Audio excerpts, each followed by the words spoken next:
And then let's go at base Amud Aleph. A quick recap. Move along.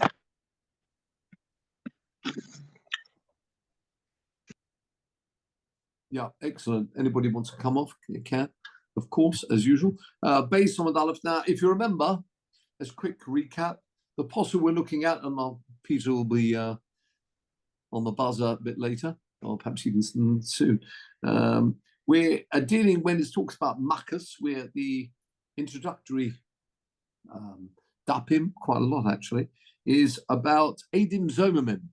And as we've explained already, we looked at the posuk. You remember, it's in Devarim, easy one to remember, 19 squared, easy one to remember. So if two witnesses come along and they say something about someone else, it could be a monetary matter, that someone owes £10,000, and it's turned out that, in fact, they're Eidim Zomimim, and we'll see what that means in a minute. Then they have to pay the £10,000. So this is the point about Eidim Zomimim. Whatever they wanted to, I feel like, inflict on someone else comes back to them. That's the principle of Eidim Zomimim. And if you remember, the Mishnah starts off with two very interesting examples, which are very much exceptional examples. The first one is when they say about someone else who always imagined he was a Kohen, and in fact his mother was a Gerusha. She was a divorcee. And of course, if the mother's a divorcee, it means that the son cannot be a Kohen. So that's what they're saying. It turns out to be Eidim Zomimim. We'll explain that in a second. Then we do not, even if they were Kohanim, we don't inflict them, or perhaps inflict is the wrong word, we don't say they should be non-Kohanim. We'll see in a minute why. And the second example is where they say somebody, we were there in the court when it was decided, there was a Gemar Din. Yeah, it was decided that an individual had killed accidentally. Simon? Good. And therefore, such an individual has to go to Golus. And it turns out they're Eidim Zomimim, which is explaining, Simon, the principle of Eidim Zomimim, where you say something about someone else and it normally comes back to you meaning the person who's given this testimony, if there's been a decision in the court.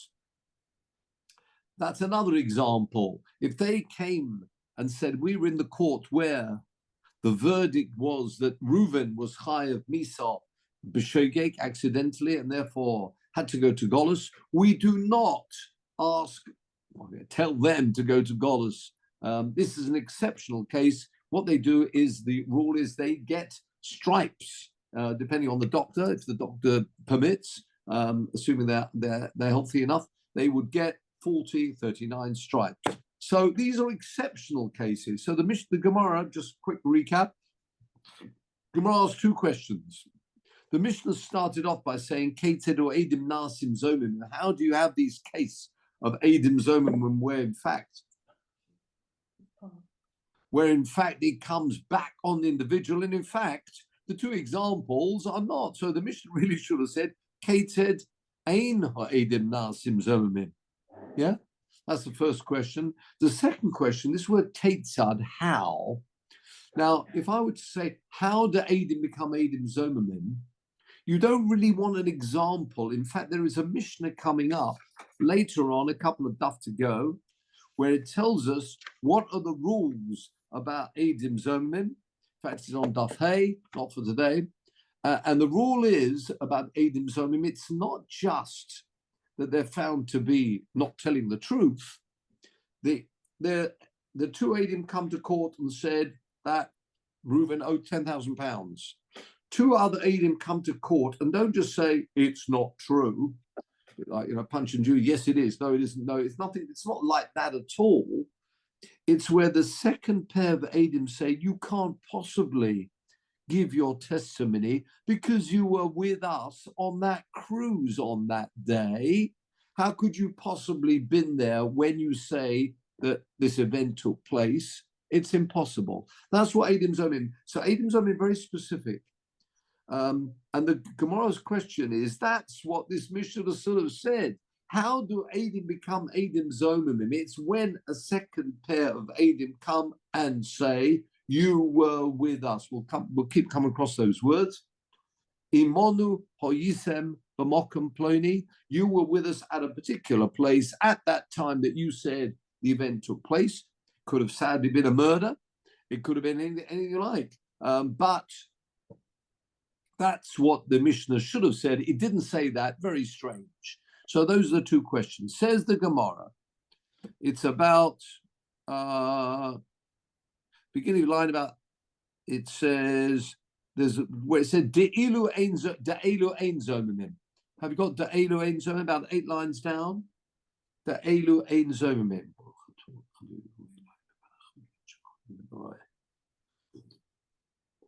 Have you got in the Gemara? It said de'ilu ein zomimim. Got that? It's 11 lines down from the Mishnah. Yeah, you got that? Da'elu ein zomim. Have you got that? You're right. Here we go. Says the Gemara, Tana Hosom Koi. As we know, when we talk about Mishnayos, we talk about Gemara, in particular, we're talking about Mishnayos. It's Balpeh. And therefore, you often find this one Mishnah flowing on to another. And although this is the beginning of Makkas, it flows on, continues on from the end of the previous Masechta. What is the previous Masechta? Sanhedrin. Now, yes, we're familiar with the last perek, some people maybe, called Chelek, which is really out of the picture as far as halacha is concerned. The previous perek deals with, sadly, Chelek, which is one of the 4 death penalties. And then the last part of that Mishnah says, Tono Hosom Koi. Our ton of our Mishnah is really following on from the last Mishnah of Sanhedrin dealing with halacha, where it says the following. It's talking about chenek, one of the death penalties, and it says kol hazoimimim makdimin la'osamisa. It's talking normally about, as we say, one of the death penalties, chenek, and it says all Eidim Zomim. It's just a final comment of the Mishnah over there. And one can look it up, but I won't bother you. It's in the Peites in Sanhedrin. It says all Zomimim get Makdimim. We're very quick to give them. We don't want to lengthen the process. Once there's been a verdict, we carry it out. La'oisa misa. Whatever, if it was a death penalty, and they wanted to inflict a death penalty on someone, then they would receive that same death penalty. As we know, there are 4 types of death penalties. And as we'll see, the Gemara here will talk about that later, and talk about how rare the occasion that it was that they actually carried out the death penalty, coming up the end of the end of the perek. This perek, how rare it was in Daf Zion, very much on the statute books, and it could be carried out extremely rarely, if at all. The death penalty would be carried out, but it's on the statute books. It's really showing you, as I say, there are 4 different categories of death penalty. The last Mishnah says all Eidim Zomimim makdimim la'oisa misa.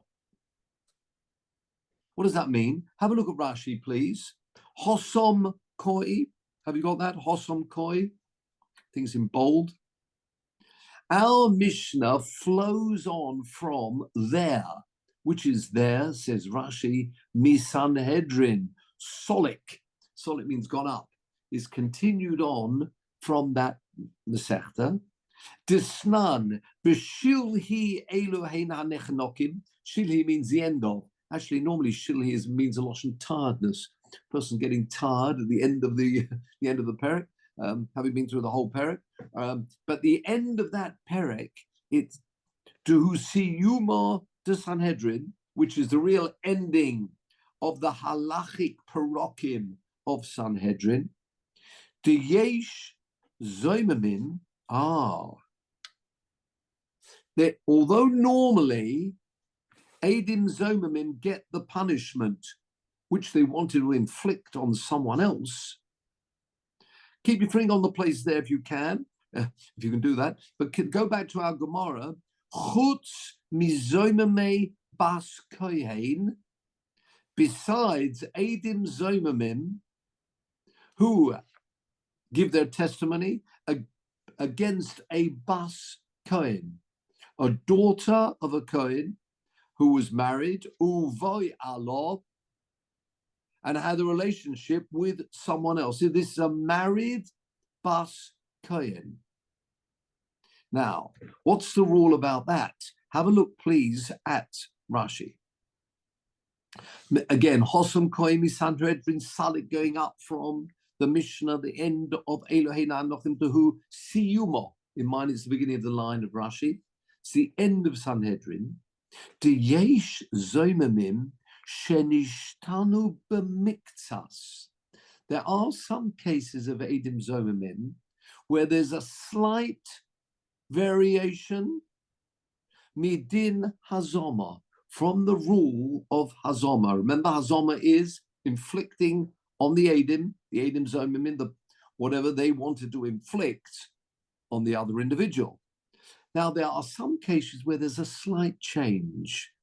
What is that all about? Kedik Toni, as is learnt over there, Kol Hazomimim Makdimim, all the Eidim Zomimim Makdimim, very quick, and they get the punishment, La'oiso Miso, to that death penalty. Koloima.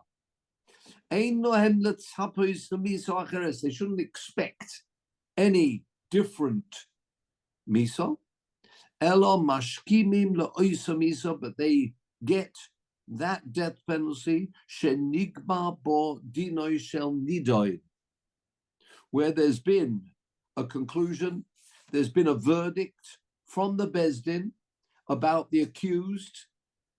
The Eidim came, they checked the Eidim.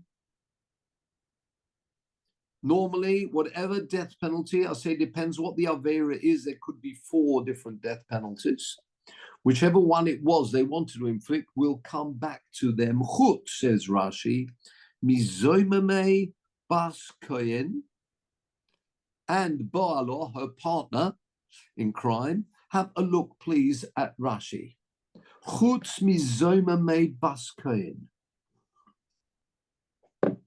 says Rashi. Nusua, this bas kohen, daughter of a kohen, is married. So these Eidim testified that this bas kohen, married bas kohen, had a relationship with someone else. She is chayev sreifa. Wow. Al pihem. And Haim get chenek. The rules normally are skila, sreifa, hereg, chenek. Sreifa is the second most severe death penalty. Boiling lead and down the person's throat. We won't go through that now. Skila, sreifa, yeah, it's meant to be absolutely. Skila, sreifa, hereg, chenek. And normally, for someone who's married, having a relationship, the miso would be chenek. Indeed, if it was carried out, lots of reasons where maybe the Bezdin wouldn't carry that out. Well, strictly speaking, there would be chenek. So, a married person, married lady having an affair, that would be chenek. If she is a bas kohen, it moves up to the level of a sreifa. Now, these witnesses came forward and said, this is what happened. There was a relationship between this bas kohen and some other individual. The rule is, She gets Sreifa and he gets Chenek. Strange enough, but she is a Bas Kohen. So Sreifa and Chenek. So in fact, they wanted to inflict on one of those two people in that party, they wanted to inflict Sreifa. The Eidim Zomimim do not get Sreifa. Continue the Rashi, please. So again, Chutz Mizomim Bas Kohen, Nesua, even though the verdict concluded and she is Chayav Sreifa. Looks like the Eidim are good. They've been checked. Al PM, Haim Bechenek. They, if they're found to be Eidim Zomim, as we explained before, two other people come along and say you were never there when you said the event took place, they only get Chenek. Why? Kedi Alfinon Hossam, the Gemara there learns in that Perek, there is a posuk that talks specifically on mine, I've got it round the side, about the daughter of a Kohen.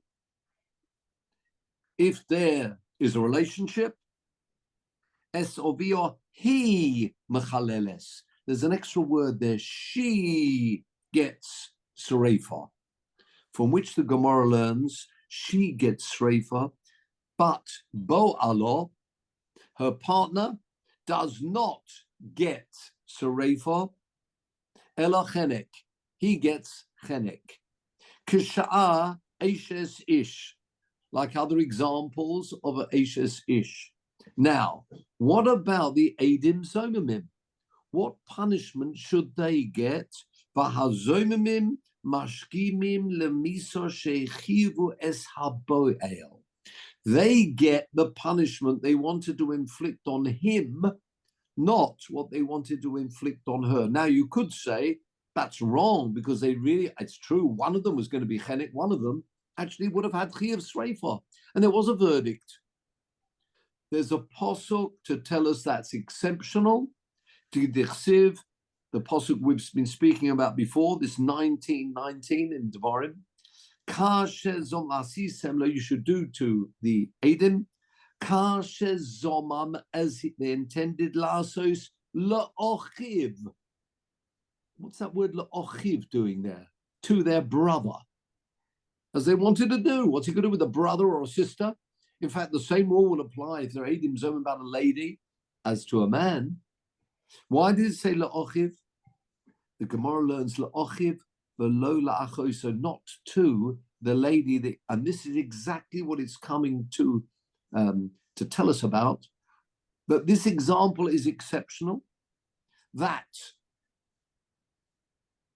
although they wanted to inflict Chenek and Sreifa, they don't get the Sreifa, they only they get the death penalty, which is a lesser of the two, which is Chenek, right? That's the Mishnah at the end of Sanhedrin. Our Mishnah continues on from that. As we say, the Mishnah is Baal Peh. Keep your finger on the place there and go back to our Gemara. If you've got it, Chutz Mizom Bas Kohen Uboyalo, She'ein Makdimin La'oiso Miso, they don't get the Miso they wanted to inflict. Elo Lemiso Acheres, they get something else. They get what he would have had. Our Mishnah continues in the same vein. V'yesh Eidim Zomimim Acherim, there are some Eidim Zomimim she'ein oisim bohem din hazoma kol ika ella malchus arboim. There are, however, some examples, and these are the two mentioned in our Mishnah, continuing on from Sanhedrin, where they're not just a small variation, they are totally different to what they intended to do as Eidim Zomimim, and they get malchus instead. I'm continuing on the Gemara. Ketzad, what were those two examples? Our Mishnah. So now we understand this Ketzad. Ketzad me'idin onubish pronishu ben gerusha. They give testimony about an individual who's the son of a divorcee. O ben chalutza. Ein omrim ye osa zem ben gerusha ben chalutza tachtov. You don't say that if they were kohanim, they themselves will no longer be kohanim. Elolokes haboim. Why? The Gemara will deal with that. Do you understand now? Let's go back to the Rashi, please, where we're up to. Ukaoma, beginning of the line in my Rashi. Ukaoma hocha. Our Mishnah tells us, and that's what it means by ketzad. Can you give me an example of Eidim Zomamim who don't actually get the punishment in any way? It's not similar in any way to what they wanted to inflict. She'ein makayim bohem din hazoma klal. There is no din of hazoma in the normal way of giving someone a punishment they wanted to inflict. Elo Marcus. Va'alo mafarish. That's what our Mishnah is explaining when it says, Ketzad oison ho'edim. How are those edim? She'ein makayim in bohem din hazoma, where you do not have the rule of edim zomimim at all. What is the case that nasim zomimim? And that's why our Mishnah gives you this example and the case of Golos, where they do not get in any shape or form, really, what they wanted to inflict, but it's Malchus. Are you with me? So that has now answered the Gemara. It's not talking technicality. How do you become Eidim Zomim? Remember, you have to say you were with us at that particular time. That's a Mishnah in Daf Hey. What we are talking about and concerned with is a follow-on from Sanhedrin, which told us there's an example where it is a slight variation from what they wanted to inflict. And our Mishnah, therefore, is giving us the examples where we do not, only because it carries on from Sanhedrin, and then in a couple of Mishnah's time, we will get to those technicalities. Okay? That's the end of that piece. Mervyn raised his hand. I beg your pardon? Mervyn. A hand, yes, a yellow hand. Oh, yeah, sorry, yeah. I'm just trying to comment on the Rashi says, and it's supposed they shouldn't hope. This is an interesting expression. They shouldn't help. I mean, people used to ask me, say in Nuremberg, what type of what type of death you should get. Yes, I think it's there are preferences, for the. But I'm saying so Russia uses the Russian in its supposed, supposed is to hope, really, isn't hope, it? Don't hope that you'll get a particular miso. Yeah, very good. So yeah, don't hope for that because we will carry out the miso as stipulated. Yeah, good one. Good point. Can I ask a question as we're interrupting? Yeah, even if we weren't interrupting, you could. It's distracting me that you mentioned 19 squared or 367. Please, could you just put that to rest? I'm sorry? It interests you that? You mentioned 19 squared, which is 367. Yes. What is the relevance of that? No relevance at all, but an easy way to remember. Where is the posuk that deals with Eidim Zomimim? It is in Devorim, Yutes. It's just for me and with my certain mind. It's an easy way for me to remember where that posuk is. If ever you're quizzed on it in a pub quiz, where is the posuk that deals with Eidim Zomimim? You'd be able to answer, it's in Devorim, Yutes. That's the posuk. But no, nothing more significant than that. It's not an interruption when it's relevant. In Shiur, it's part of the. Yeah, absolutely. It's part of Shabbatari. It's only irrelevant question. Oh yeah, no, good one. Absolutely. Question from Benjamin waving his hand. So that case. So the Gemara learns from that word la'ochiv that we apply the punishment that was for the man, not for the woman. Yes. And it restricts it to this one case, because I could imagine one could learn from that generally, a male witness, but in that case, I can think of examples where that would be hard to understand. If, for instance, witnesses saw a married woman having an affair with a man, but they couldn't identify who the man was, or maybe the man died. So there's no question of any man getting any punishment. but they're setting this woman up to die by sreifa. Yes. And so Why would we then choose some other punishment if there is no man they're not setting up a man necessarily. They might just be giving evidence against a particular woman. There may be no man identified.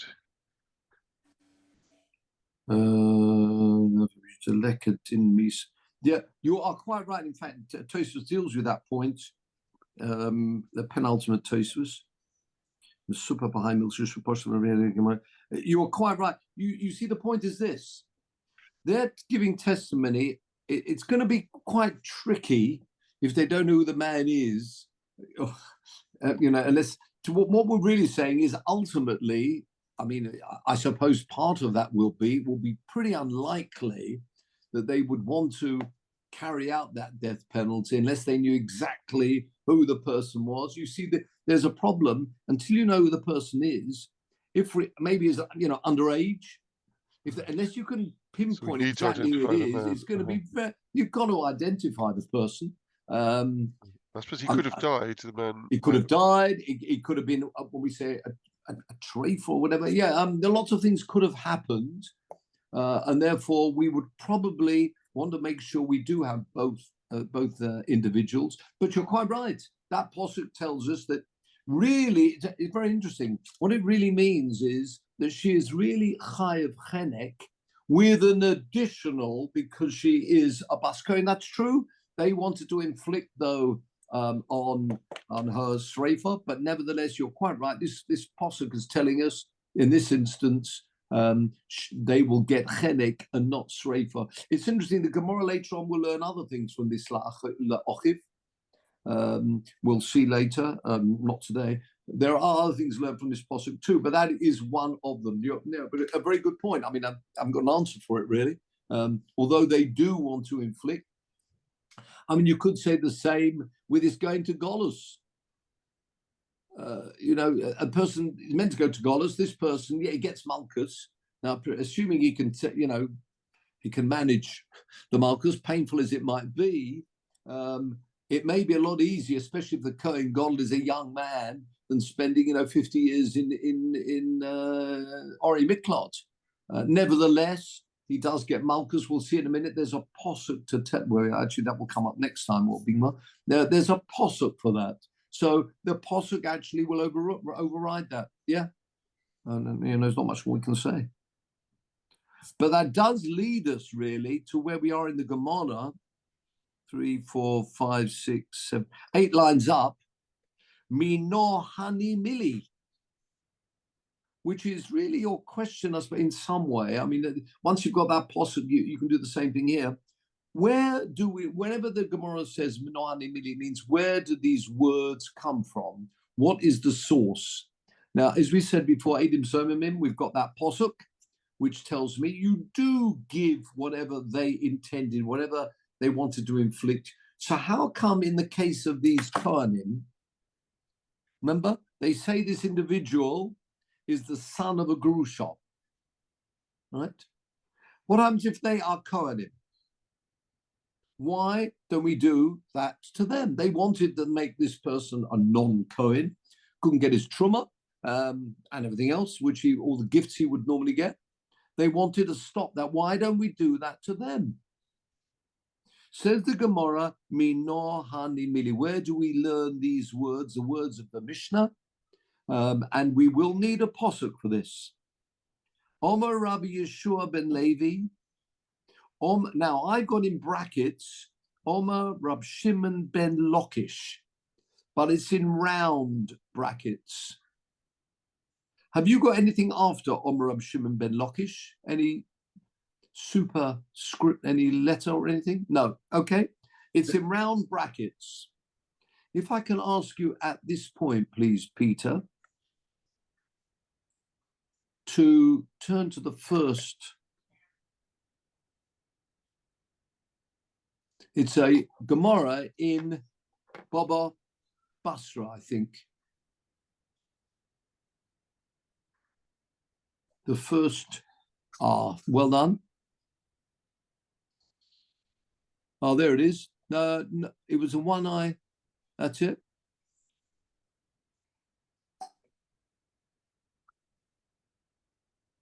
Is it there?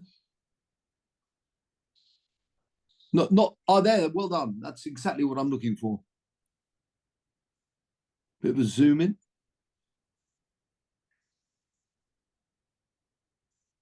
Let's go up to whatever.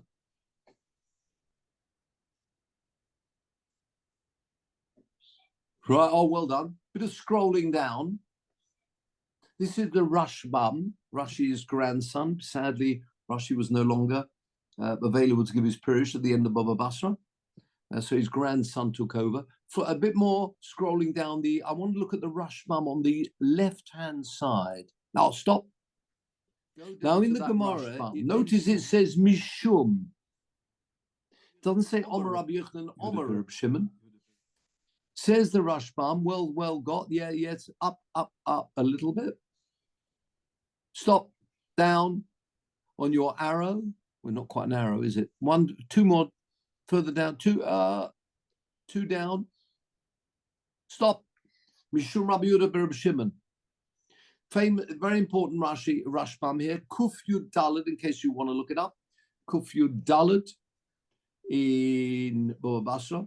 Mishum Delo Hoya Rabbo Muvhok. He wasn't his principal rabbi. Ka'oma Mishum.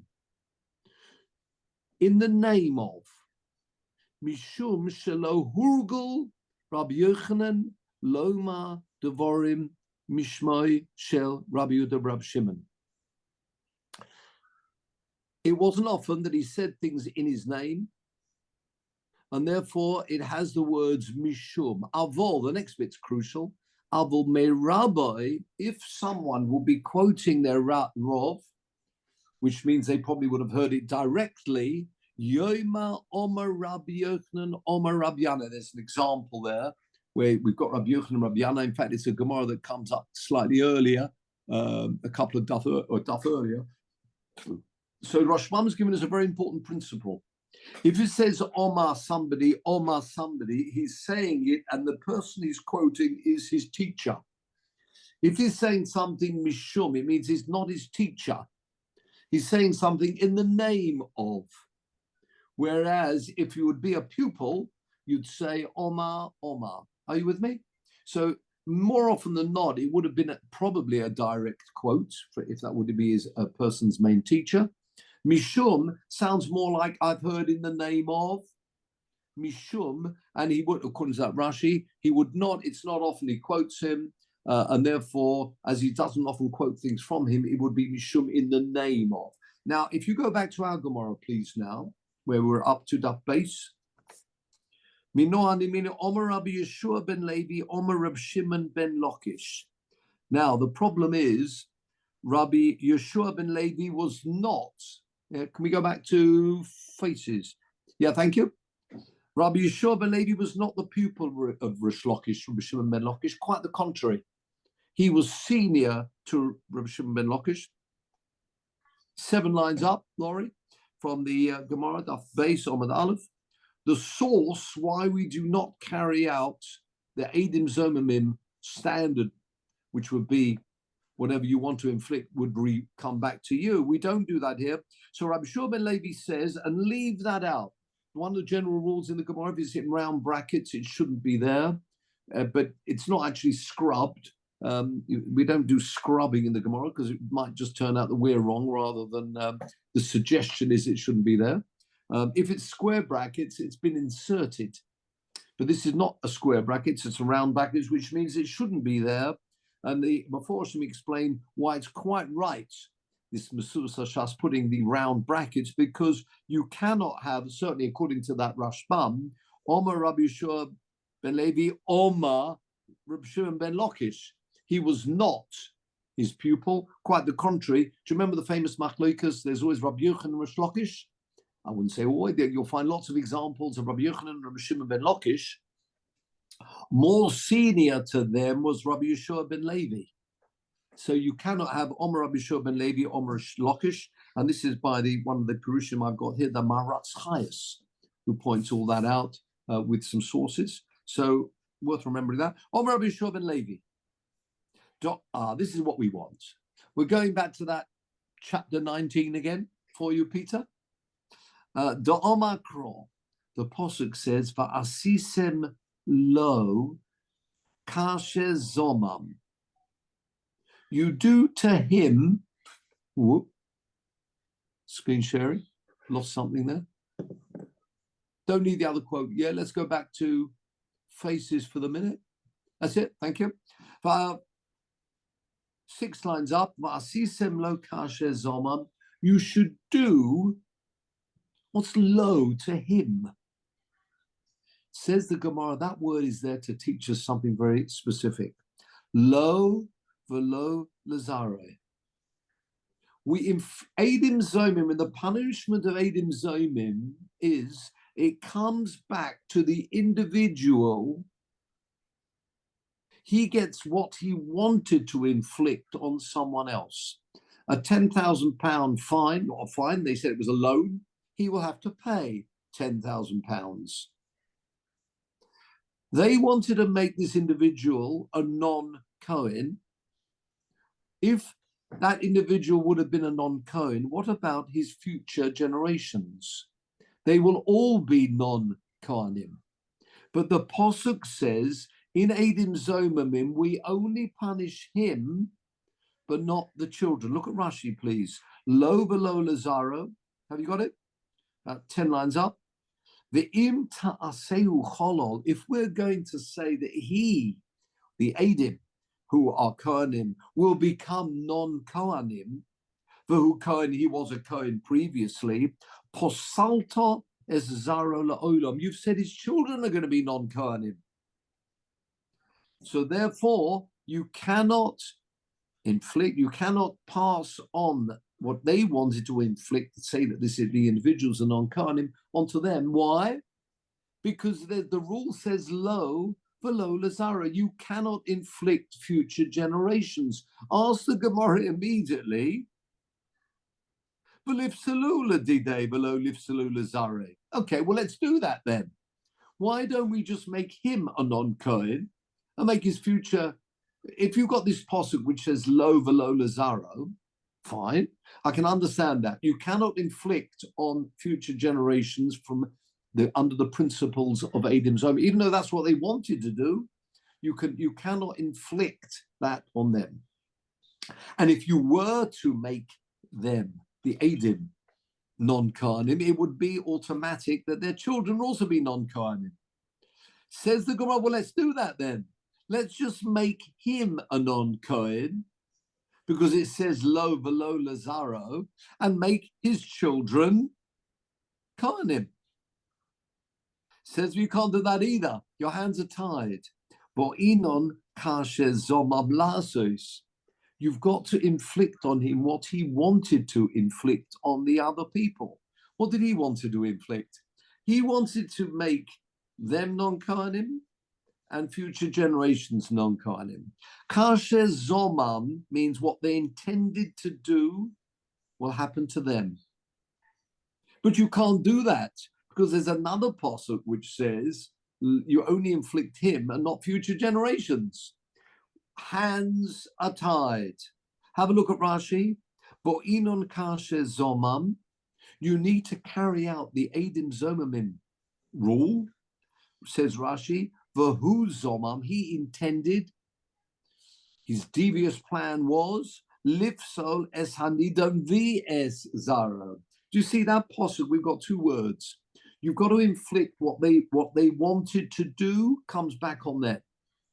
They wanted this person to be a non-Kohen and future generation, right? So that's what should happen to the witnesses and their future generations, but you can't, because there's another word in that pasuk which says you only inflict punishments of Eidim Zomimim on the witnesses themselves, not future generations. So you can't do that. And you cannot just make them non-Kohanim and their children Kohanim, because that's not what they wanted to do.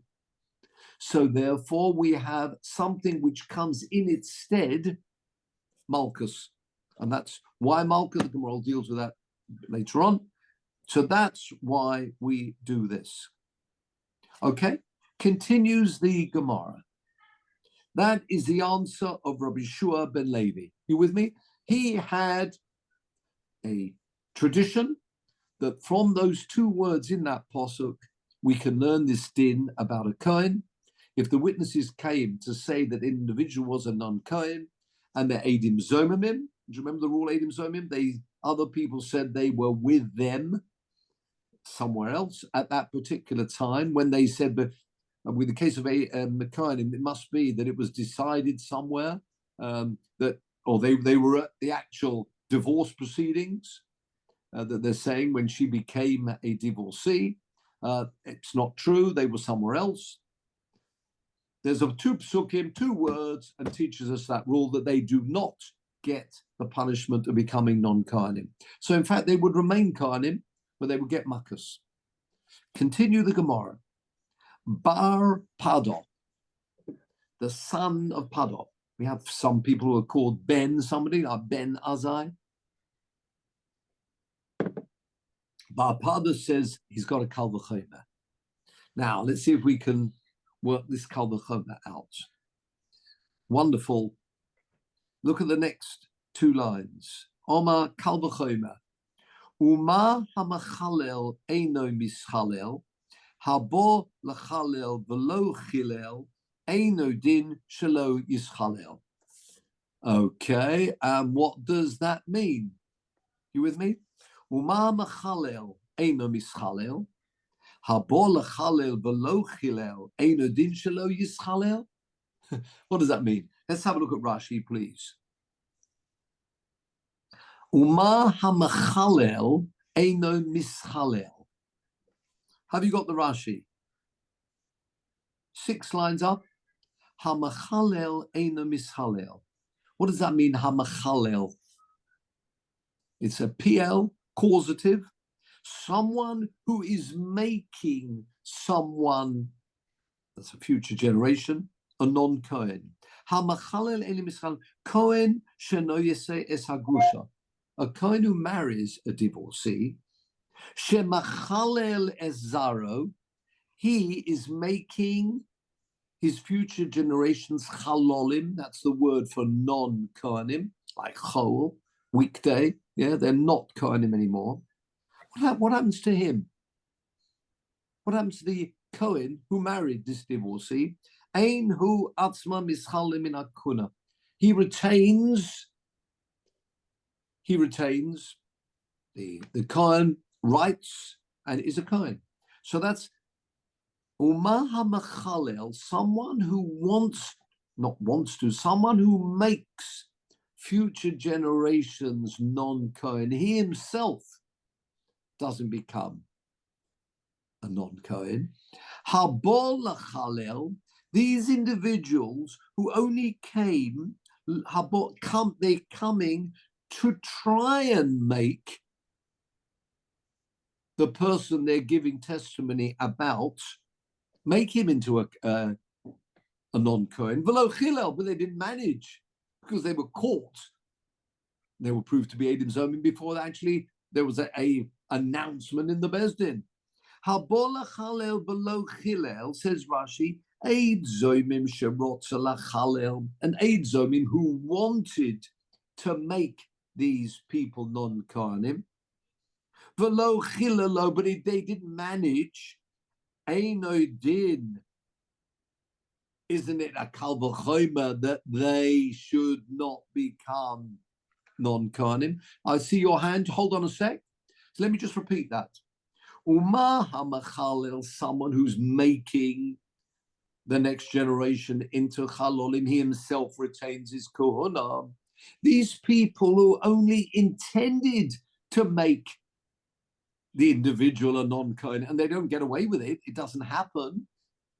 Certainly they should not be chalolim. Do you understand? That's Pada's explanation as to why this individual, the Eidim, are not, the punishment for them is they are not non-Kohanim. If someone who makes future generations non-Kohanim himself retains his kohuna, these people who just intended to make those people non-Kohanim, but it didn't happen below Chilel. How much more so? Eino din shelo yishalel. Yeah, Mervin's got a question. Yeah, I mean, there's 2 points. So he's just asking about his Kalchema takes away the need for the extra words in the posuk then. A big one? Yeah, no, he's saying we don't need that. We don't need the posuk, yes. So you don't need the posuk. Actually, it's all logic. Maybe the posuk is coming for other things, but it's not coming for this. Right. You don't need the posuk for that. Quite right. The second point is that correct that a Kohen who is no so Gerusha Chalutza, he retains his rights? Yes. He does retain his rights. I would, okay, fine. I don't know that. Yeah. He retains his. He is actually a Kohen. Now, there may be certain things when it comes to a covered or something, but he really is a Kohen. He retains does retain his rights as a Kohen. There may be, the community may not say there are various halachas, but strictly speaking, he is min haTorah. So min haTorah, he is a Kohen. So that extends to aliyot and that sort of stuff. No, that would be different. That would be different. The community wouldn't know. That's a whole simon shulchan aruch. No, but strictly speaking, he is still a Kohen. He could eat truma. He has all the Kohen shenosok yoris, that's all the same. Yes, he would still be. Retains his. He still retains his. He is a Kohen. Yeah, he is a Kohen. Now, may well be for certain things which are, I'll say, more covered on the tzibur. They wouldn't normally allow such an individual, as aliyas and duchning, etc. But strictly speaking, is a Kohen. Yeah, the Torah certainly. And that is what the Gemara says. But you'll see in a minute, look at this, Maskif lo Ravina. Ravina asks a very strong question. That Kal V'chomer that you mentioned can't work in the case of Eidim Zomimim. Why not? Now, there's a rule which we haven't actually seen yet, but now is the time we'll first see it. Im Kain, bottom line, Botzalta or Bitalta, Toras Eidim Zomim. If you use that Kal V'chomer, which looks good, you've annulled the whole principle of Eidim Zomimim, or one of the crucial principles. Have a look at the last line of Rashi before we turn the page. Im boso lidrosh kal v'chomer zeh. If you use such a kal v'chomer, the Eidim Zomimim, in Eidim Zomimim, now we're going to have an example in a minute, exactly the same logic, bitalto toras hazom mosom. You've annulled one of the basic rules of Eidim Zomimim. And what is that as we turn the page? Thank you, Peter. Pleased that we actually get to the Omid base. Look at this one. Uma hasokel eino niskal, habo liskal below sokal eino din shelo yisokel. Okay, a bit of a tongue twister. But it's very, look at this Rashi, please. Uma sokel eino niskal. I don't know if we've come across this rule before, when it says in that wonderful posuk, but asisem lo kasher zomam, what the individual intended to do, not what he did. And most, you might say surprising, we'll have a look at some reasons in them later on. There's not much time for later on, but one of the rules is kasher zomam v'lo kasher osa. Have a look, please, the top line of Rashi. Eidim shelo huzmu, Eidim who are not found to be Eidim Zomimim, ad shenerag hanidon. Imagine, could be in a death, murder, case of murder. Other examples, chayv skila or whatever the imagine a death penalty. Imagine. where these Eidim, we said before, what they intended to do. So the rule is there's got to be a verdict that the individual was chayav misa, and then two other Eidim prove that the first pair were elsewhere at the time that they said the event took place, the murder, let's say. What happens if, sadly, the second pair of Eidim only roll up, coming from wherever they're coming, after the nidon, the person who's being judged, has been judged? Not only has there been a verdict, they've actually carried out that verdict. What happens now? Now, you might have said, and I would have said the same, well, if when they intended this individual to get the death penalty, the Pasuk says, Vasisem lo kasher zomam, certainly if you do carry it out, however, that's wrong. Look at Rashi, v'achar kach huzmu ein nerogim, kuda omrinon bepirkin, something to look forward to, in Daf Hey Omid Base, or harogoi, or horgu, if they killed, if they not just, there was a verdict, but in fact the death penalty was carried out, ein nerogim dechsiv kasher zomam, as they intended to do, below kasher osa. Now, for a reason for this, we'll come to that in a minute, but let's just follow the logic here, or it's not logic. Says the Gemara, if you are using the Kal V'chomer we used about the non-Kohen, and we said, just like someone who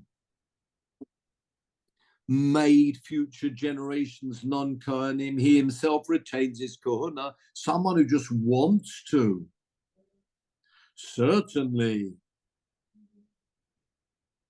they only wanted them to become non-Kohanim. Certainly, they should not have the punishment of being non-Kohanim. You with me? That was a Kal V'chomer. Now look at this one. Uma hasoikel, says Rashi, habol lisko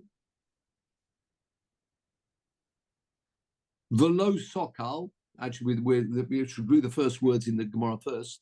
Uma hasoikel, someone who manages to that through their testimony, skila was carried out. And there's a pasuk which says, kasher zomam velo kasher osa. Such an individual ain't a niskel. Habol liskel, therefore, someone who just intends to, velo sokal, and doesn't carry out that because the Eidim Zomim came before they'd carried out the punishment, ain't a din shelo yisokel. How much more so he should not get the punishment of skila. And that undermines the whole rule of Eidim Zomimim. Have a look at Rashi. Habol liskel velo sokal. Shehuzam is found to be an Eid Zomim ad shelo nerag hanidon, before the punishment was carried out. If you use that Kal V'chomer, then you'd say that they certainly don't deserve, if when someone inflicts a punishment through their testimony, in such a case, we've got a pasuk which says, V'lo kasher osa. Once we've got that rule, you can make a Kal V'chomer to say that if you just intended something, you certainly shouldn't get the punishment. That's wrong. So you can see underlying the whole principle of Eidim Zomimim is, it might be strange, you might think it's strange, but that's the rule. We'll have a look in a moment at a couple of printouts,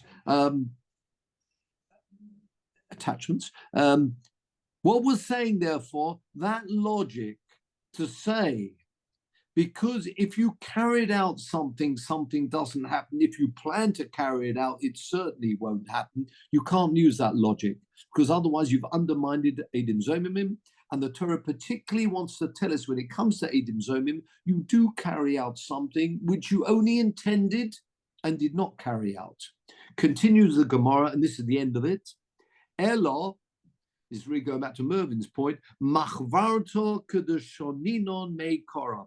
Machvarto means it's clear It's clear, as we learned previously. In other words, you cannot use the Kal V'chomer to prove that these Eidim Zomimim will not become non-Kohanim. You'll have to use that posuk, which says that you should got to carry out what you intend to do. But at the same time, you can't carry out something which will inflict children. Therefore, in the case of the Kohen, you cannot carry that out at all, but you do something different, which is Malchus. Now, before we close, I'd like to look at the first one first. There are two attachments here. Well, they were attached when they got to Peter.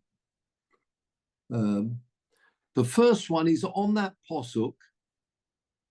Now, the answer is the question that's the Maral.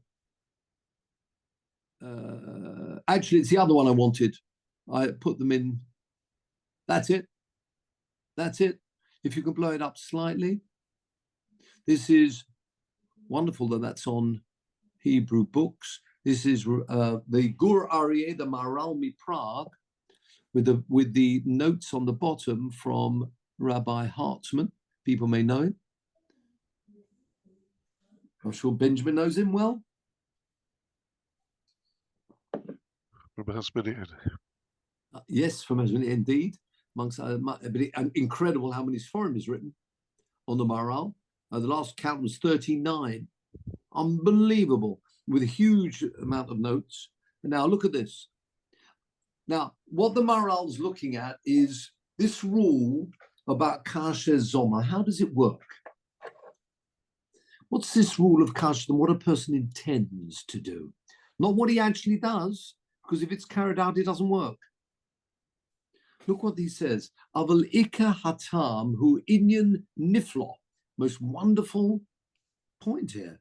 Yesh l'cholahovin mimilas kasher zomam. Have you got it on the right-hand side? What a person intends to do, ba'atzmai. It's very powerful. The machshava shehu choshav la'asos la'acher. A thought, it's a thought process. What he intended to do, yeah, there were words, but it's coming through from his thought process, his intentions. That's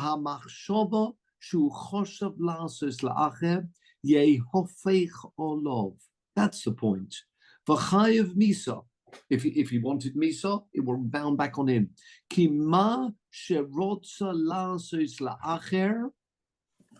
The thought, he's like projecting a thought through his mouth and his testimony.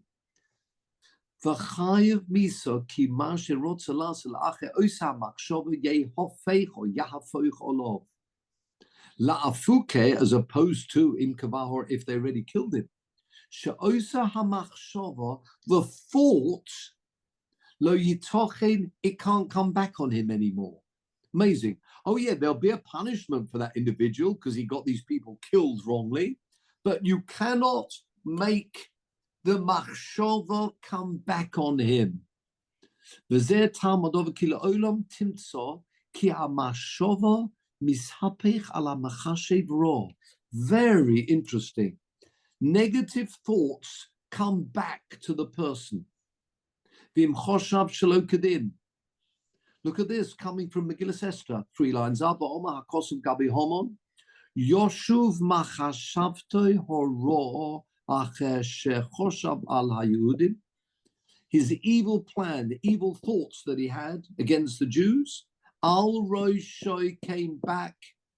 V'nafochu, that's one of the main words in the Megillah Esther. V'solu oisov yespona baloet, they kill him. Very interesting. Notice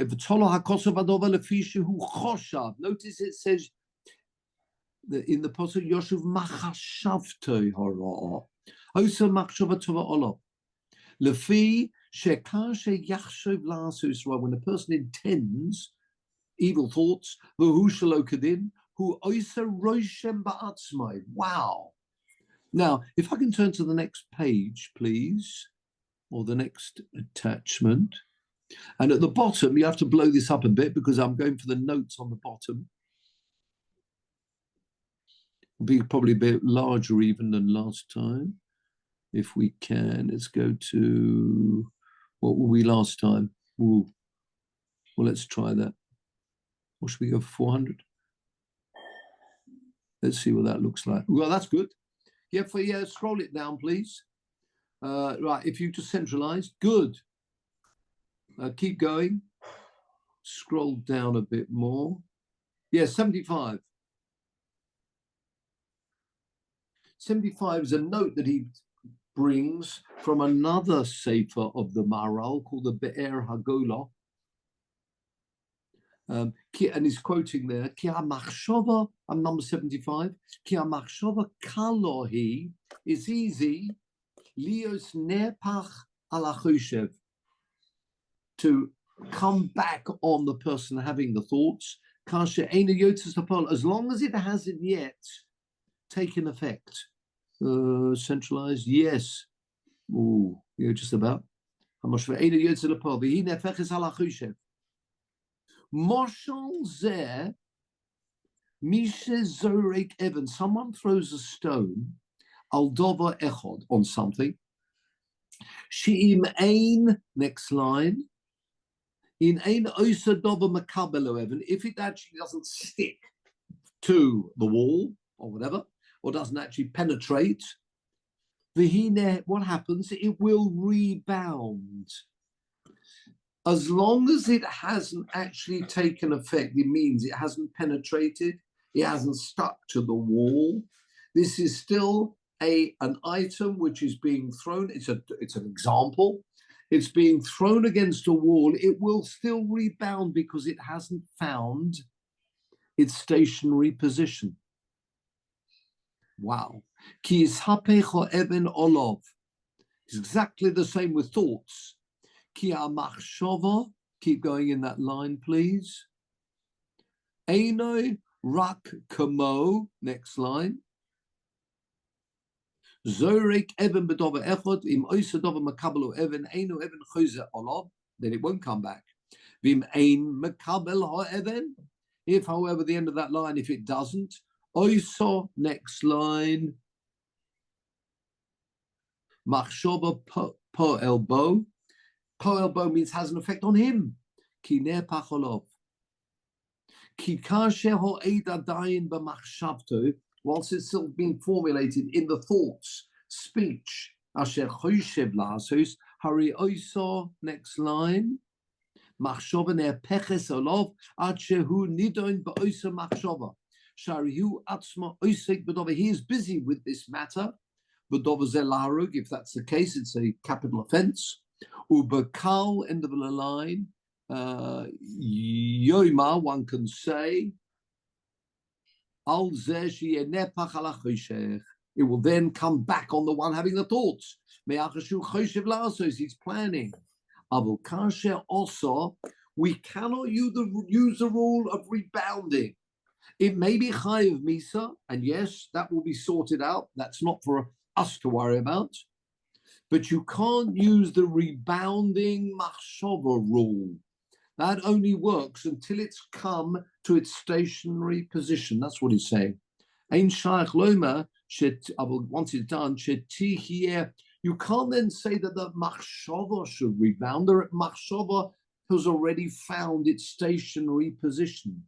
Ki korov liyos nidon ho'ed b'machshava, shehoyorotze, only when he plans. That alasos, when he plans to do something. Now, go back to faces, please.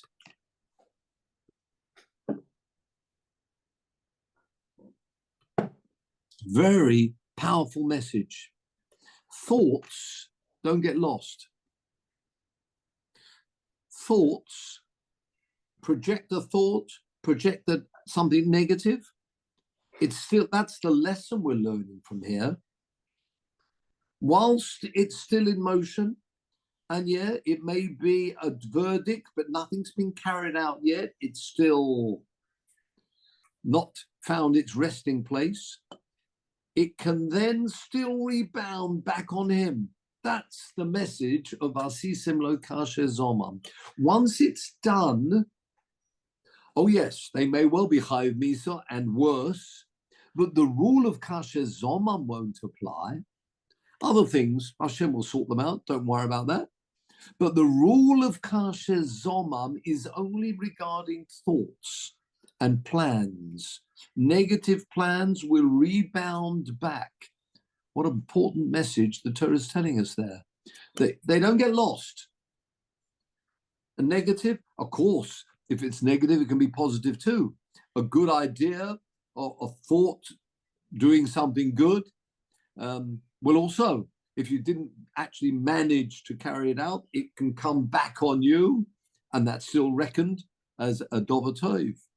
But something negative, we've got this rule here of kasher zomam, that you plan to do, but not kasher osa. Once it's kasher osa, it comes out of the rule of kasher zomam, and that's left to Hashem to sort out, the fact that they actually carried out what they planned. But you can't use the bouncing ball analogy because it's already come to its stationary position. Very powerful. This idea of going backwards and forwards. And if you've got something, so often we find this idea, whether you're talking about midah keneged midah, which often happens, or whether you're talking about, when we've often spoken about all these palindromes, which I love, the nosnu, remember, giving stock and it will come back to you. That's actually carrying out the nosnu. But very much planning as well. Planning to do teshuvah. Halavai, we should all do teshuvah, whatever level we're at. Try and move onwards and upwards. If we plan and we really are sincere, then the reverse will happen. Or the reverse, yes, there will be that forgiveness coming from Hashem. And let me just, I must have mentioned this. If I haven't, if I can call upon, please, Peter, one of the last chapters of Bereshis, this week's Sedra, and we'll close with that. We're well out of time here. Well past my bedtime. No. Can we go to Bereshis chapter?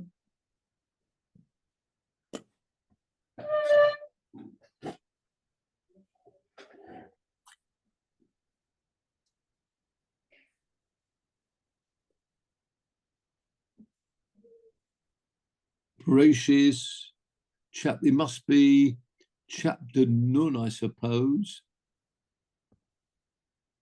50. Have we got 50?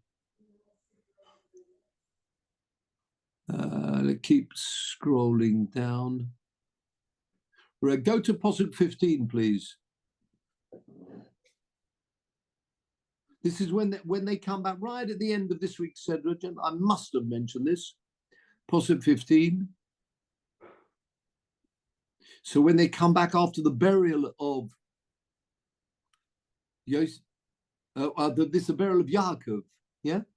They've gone, they've buried Yaakov, and now the brothers come back, and of course, no longer, their father's no longer alive, so of course they're a little bit scared about what Yosef will do to them, of course, having been sold to Mitzrayim, away all those years, 22 years, away from home. What is going to happen? And they say the following. They saw, perhaps, what happens, he says here, Yosef, he might bring it back. Everything we intended will come back to us. Yosef Pasuk 16.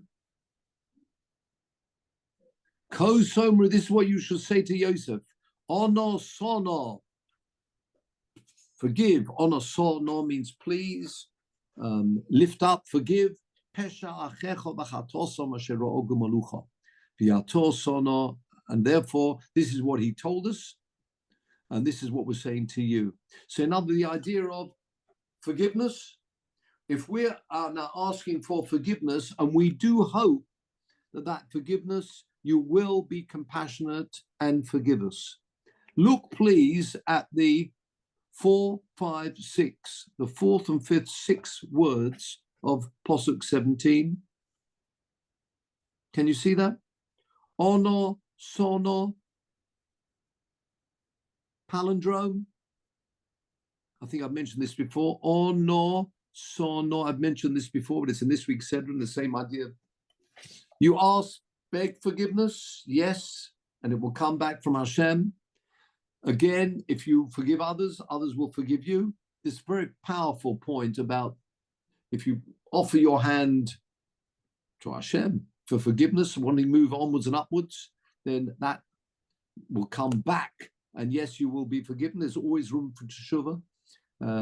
As we said, the end of Yom Kippur davening, Ne'ilah. Noisei yad, giving that hand, as it were, to individuals. On or son, or the same thing here. Back now to the faces. We'll close now.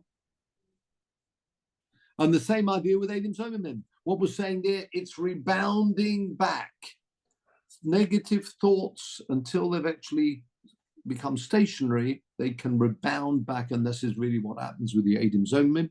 So in the end, the final conclusion is, it's that posuk which teaches us what we need.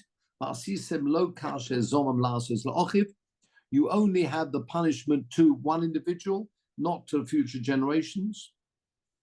Therefore, you cannot carry out what they intended in this instance.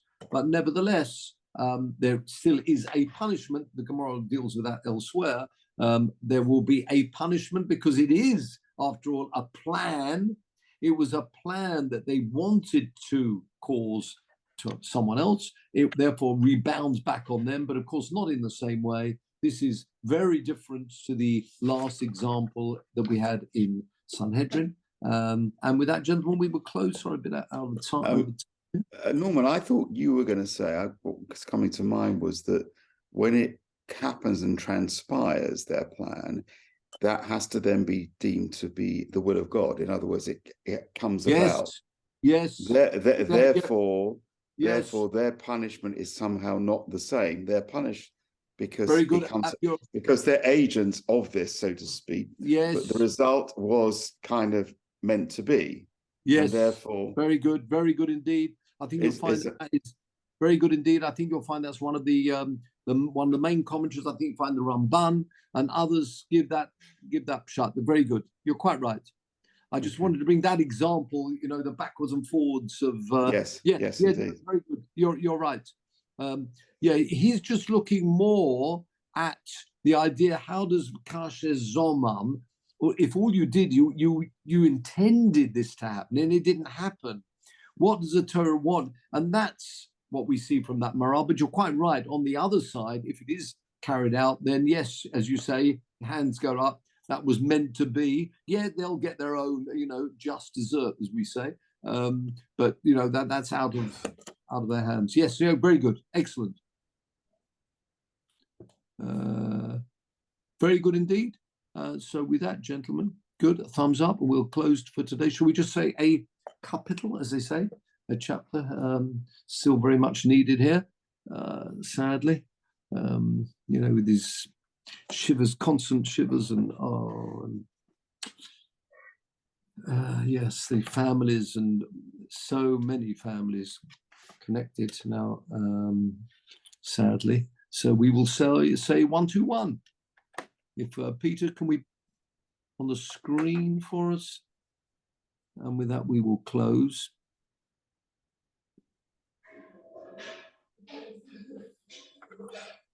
Thank you, Peter.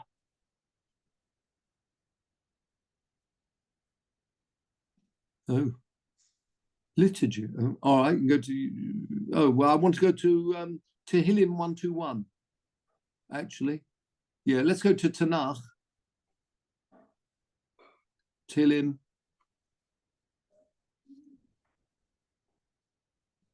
A bit further down.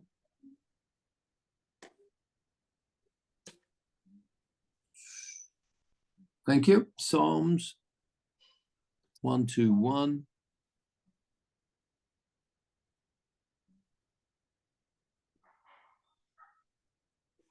Right. Shiur Lamalois. Eso einai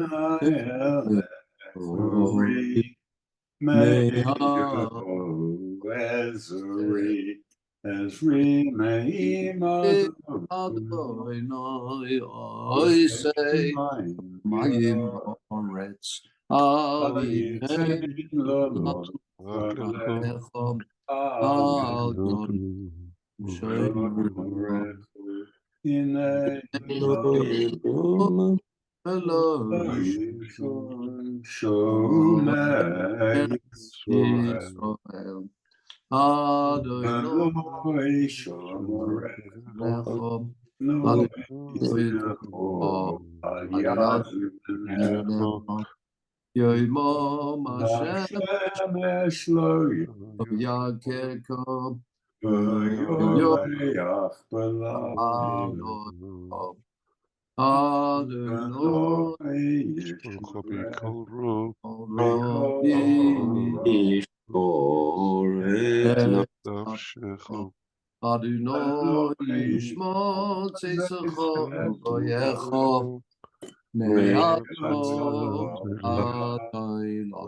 Achenu kol beis Yisrael, Hanasunim batzoro ubashivyon, oim dimei bayim avein bayibosha makim yanachim aleim yotzi mitzolo levocha, umeachele leoilo mishibu digula, Pashto, Bagolo, Ubizman Koriv, the Nomar Omein. Let's look forward to the Sudas Tovas all round. Good to see others with us as well. We have had said hello to Malcolm there. Laurie, good to see you. Simon, thank you once again, Laurie, for taking over the past couple of weeks.